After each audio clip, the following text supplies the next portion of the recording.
Hey, now that I've had the Switch for about 2 months, I thought I'd go over my overall thoughts of it. I think the game library is great. I think the variety is great. I think it's just people are complaining about things that don't make a lot of sense, but there are some things that people are complaining about that are very valid.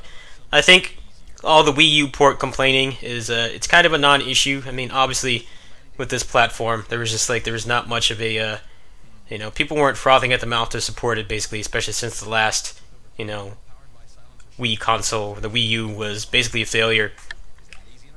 Games take time to make, and I think for a lot of people, a lot of these Wii U ports are new. Like I was kind of interested in Donkey Kong Tropical Freeze. A lot of people are complaining, and they're saying it's $60 and it's too expensive, and they shouldn't be porting stuff. But I think people need to realize like they're already running out of stuff to port. Really, I mean they've ported Mario Kart, they ported Pokken, they ported Donkey Kong. Bayonetta 1 and 2 got ported. Hyrule Muso, like pretty much a lot of the really big games except for Smash Brothers have been ported, and I think Smash is just not being ported because they don't want to create another Wii U scenario where people are confused on what it is, and they don't want to cannibalize the sales of the new one.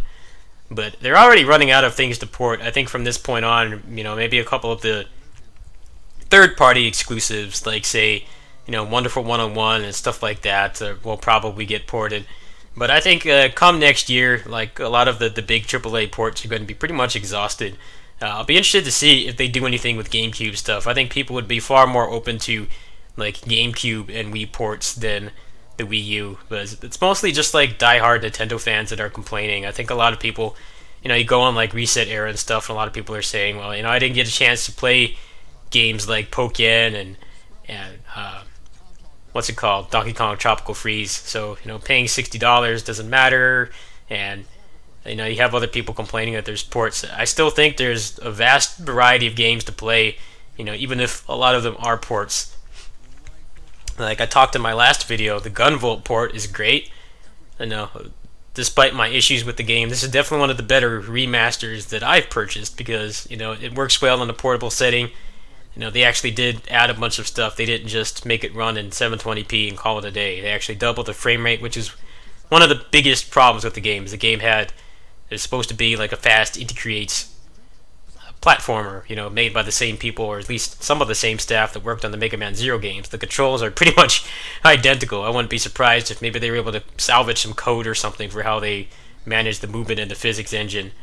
But they actually added, a bunch of decent stuff to it, and it wasn't just an upscale. And that's a problem with a lot of these ports. I definitely will admit that. A lot of them are just, they're borderline, like they're upscales, and there's really not anything unique about them. But I think just playing them in the portable setting is nice. I think the best thing about this console is the fact that we don't have to buy two versions of the same game anymore. Obviously, the Vita was the one to kind of pioneer that mechanic or that feature where you could buy one game and then you would get a version for the other console or vice versa. But the problem was that very few developers actually used it. It was pretty much only indie developers, which I made very ample use of. A lot of the games that I have on PS4 are just Vita. They're games that I bought for the Vita that I got the free versions for. But barely anybody higher than an indie dev used it. So even like niche Japanese developers like Natsume, who made Wild Guns Reloaded, or Inti Creates, like developers like them didn't really take advantage of it at all. So a lot of people saw it as kind of a failed feature where it wasn't really used to its full potential, and you still had to spend like upwards of $80 to $100 to play a game on both platforms. We had a Vita and PS4. With this platform, it's basically that's a non-issue. You buy one game and you can use it both at home and on the go, which is great. I honestly would not have paid $30 for Wild Guns Reloaded if it was like the 3DS or the Vita and I had to buy it twice. But that's not a problem here, and I think that it's great that I can play a lot of these games. It's a lot easier for me to swallow buying some of these games twice when I can play them on the go, and if I want to record them, I don't have to ship this thing off to Japan and get it, gutted and put a capture card in like I had to do with the Vita, with that whole fundraiser I did. That's a whole non-issue here. As long as you buy it once, you have it for both platforms, and I definitely use both.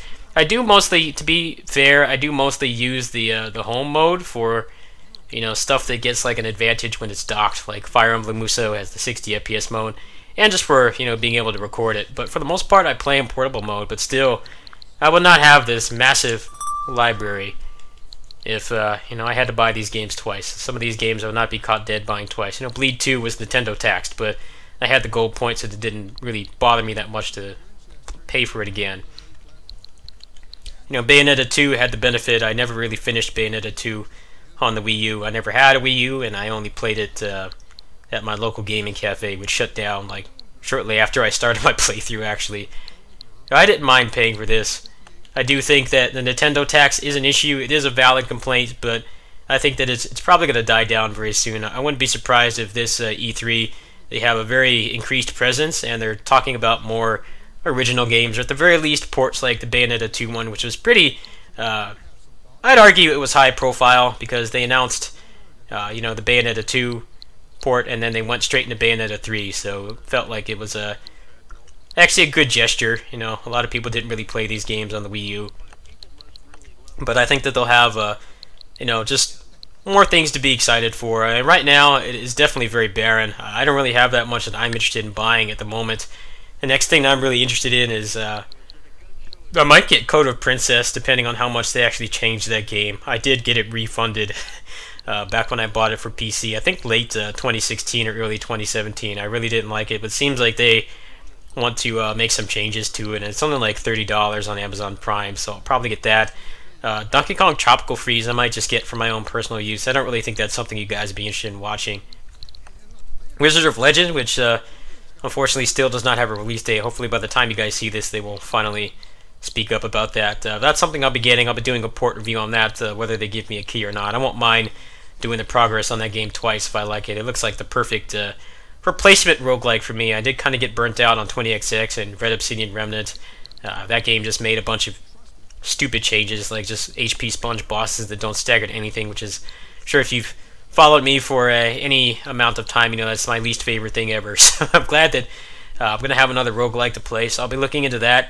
Aside from that, I think they desperately do need to announce some things. I think that the quality of the indie games on this platform are amazing. They have some really high quality stuff, and most of them are really good ports too. Like, I haven't really had any performance issues with any of these games, and that made me not really have a second thought about buying them again. You know, like I said, I've had spend quite a bit of time on Friday at the doctor's office because of a mishap with some of the medication I was supposed to be on. I had to wait to see the doctor, and then I had to wait for them to refill it, and I just took like a pretty big chunk of the afternoon. So I spent a bunch of that time playing Gunvolt and Wild Guns, and then when I got home, I went and did the videos on those games. So I think it's an awesome platform. I think the biggest issue with it right now is that it's lacking a lot of features, both like non-gaming features and things that just should be, you know, standard fare or standard procedure by now. Like, you can't back up your saves at all, which is obviously them. It's an act of paranoia.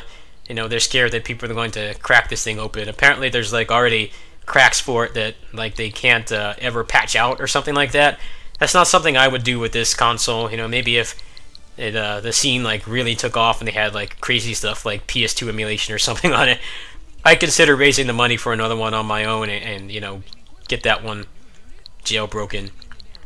But it seems like a lot of the stuff that's missing, like the web browser and the inability to back up saves, that's all just them scared that it's going to be hacked. I don't even think this thing being hacked would be a big deal, because there's so much heavy-duty stuff coming out for it. And now, you know, Smash Brothers is going to be coming out. I don't really think that many people would be willing to permanently sacrifice their ability for their console to go online, you know, especially if they want to play Smash and stuff. I hope that maybe they'll find some sort of compromise. Their version of like PS Plus and Xbox Live is supposed to be out, I think, by the fall. Apparently they're only charging $20 a year. I hope that one of the things they'll have is cross saves, because that has made me a little bit apprehensive to play a lot of the really longer heavy-duty games like Fire Emblem Muso. You know, if anything happens to the console and you have to send it in, basically all your saves are gone forever, and they don't back them up at all, which I think is really stupid, especially with how expensive a lot of these games are. You know, you buy them on the eShop, they're like $60, maybe more, if you're living in a place that requires tax, like sales tax on digital purchases, and they can't even be bothered to have a save feature. I think they're very open to criticism for that. I think people complain about things that don't make sense, like the ports, which are already getting to the point where they're being exhausted. They don't have a lot of things to port at this point, but just the functionality, the non-gaming, and the quality of life features on this console are very lacking. I think the the Vita is leaps and bounds ahead in that regard. The Vita has things like remote play, and it has a web browser, and it has PS Plus backed up saves. So I think those are all really great features overall that they'll need to work on in the near future. Anyway, that's my thoughts on the Switch. Those are the games that I'll be covering in the near future. I'm sure there'll be more once the E3 conference goes down and they actually announce some stuff. But right now I'm looking at Code of Princess, Bayonetta 3, and Wizard of Legend. Catch you guys later. Peace.